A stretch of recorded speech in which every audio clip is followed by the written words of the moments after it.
Have you ever felt like you're praying, but all you hear back is silence? It can be confusing, even disheartening.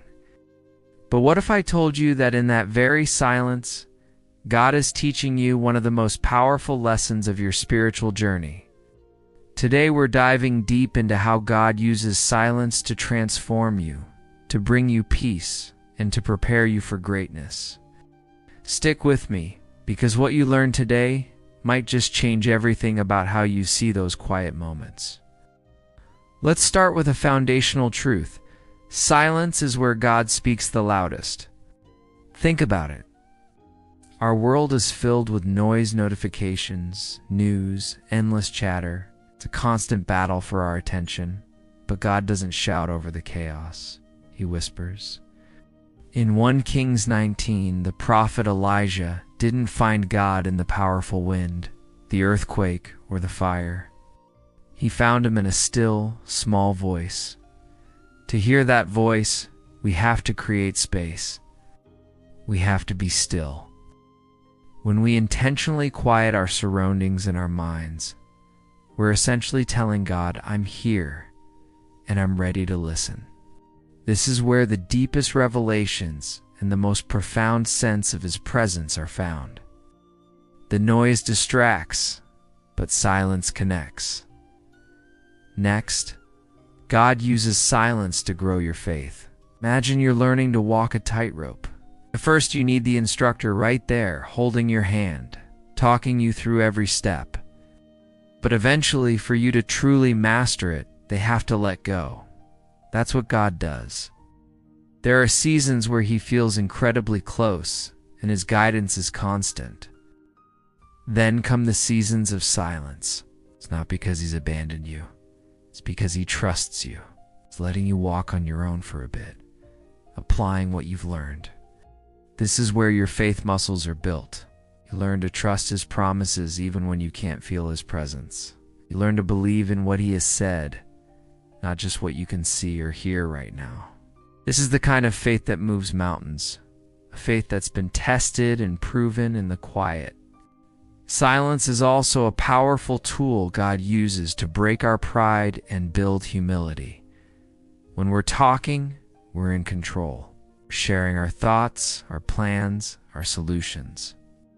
But when we're silent, we surrender that control.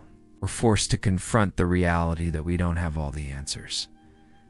In the quiet, our ego has nowhere to hide. We can't perform or impress. It's just us and God. This process is humbling, and humility is the soil where God's grace grows best. Psalm 46:10 says, "Be still and know that I am God."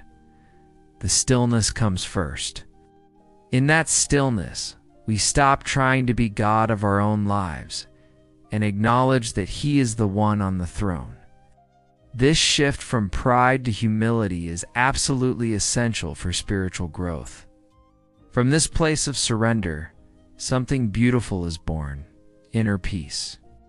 So many of us are searching for peace, but we're looking for it in all the wrong places, in achievements, in relationships, in possessions.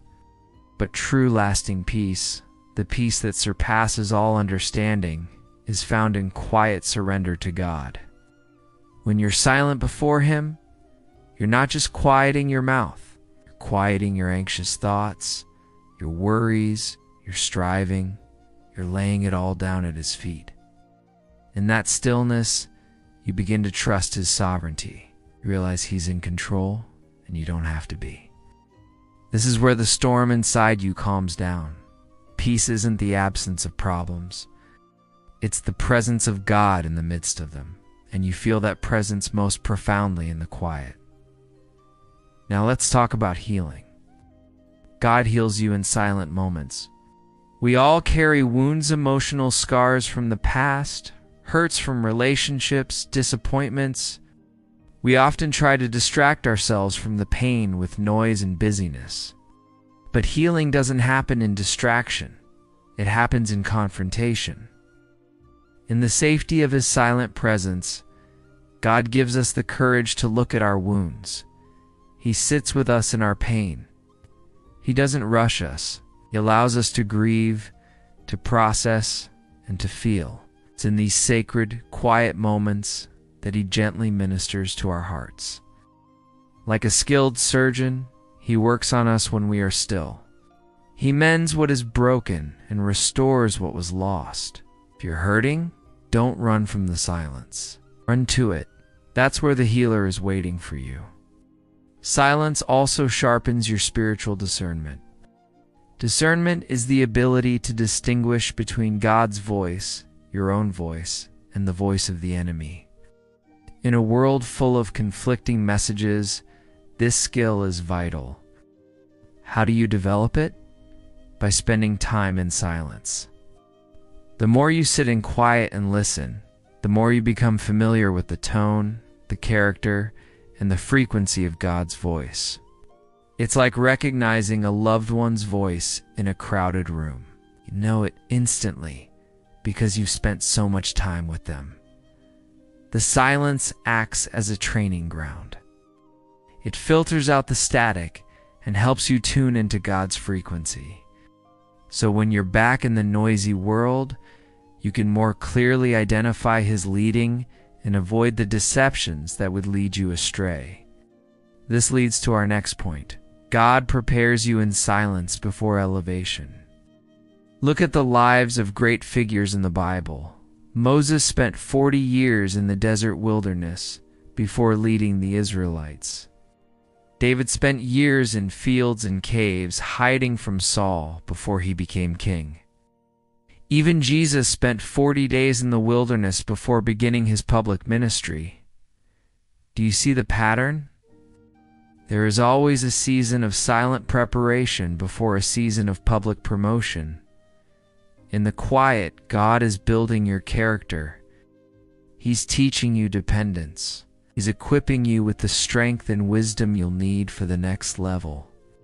If you're in a hidden season right now, feeling unseen and unheard, don't be discouraged. This is your training ground. God is preparing you for something greater. Embrace the silence. It's your school of preparation. In that school, silence teaches you to respond, not react. A reaction is an impulsive, often emotional, knee-jerk reflex. A response, on the other hand, is thoughtful, intentional, and wise. When we live in a state of constant noise and rush, we're prone to react. Someone cuts us off in traffic, we get angry. We get a critical email, we fire back a defensive reply. But practicing silence creates a pause between the stimulus and your action. It creates a space for you to take a breath, consult God, and choose a response that aligns with your faith. James 1:19 advises us to be quick to listen, slow to speak, and slow to become angry. Silence is the practical application of that wisdom. It trains you to be a person of thoughtful response rather than a person of chaotic reaction. Ultimately, all of this culminates in a stronger relationship with God. Stillness strengthens your bond with Him. Any good relationship requires quality time, and that includes time just being together without needing to fill every moment with words. Think about your closest friend. You can sit in comfortable silence with them, and it doesn't feel awkward. It feels connected. It's the same with God. When we make time to just be still in His presence, we're not just there to ask for things or to talk at Him. We are there to simply enjoy Him. We're cultivating intimacy. This is relationship, not religion. These moments of shared stillness build a deep, abiding connection that becomes the anchor for our soul, steadying us through all of life's storms. Finally, remember this incredible truth. God's power moves even when you say nothing. We often think we have to strive to speak to make things happen. But sometimes the most powerful thing we can do is be silent and let God work. Remember the Israelites at the Red Sea, trapped with Pharaoh's army closing in. Moses told them, "The Lord will fight for you. You need only to be still." Their stillness was an act of faith that unlocked God's miraculous power. Your silence can be a powerful statement of trust. It says, "God, I can't fix this, but I trust that you can. I'm stepping back and making room for your power to move." Never underestimate the power of a surrendered, silent heart. It can be the very key that unlocks your breakthrough. So the next time you find yourself in a season of silence, don't fear it. Don't rush to fill it. Embrace it. See it as an invitation from God to go deeper, to grow stronger, and to know Him more intimately. It's in the silence that we are transformed. Thank you so much for joining me today. This message resonated with you? Let me know in the comments which point stood out to you the most. And don't forget to like this video and subscribe for more content to help you on your spiritual journey.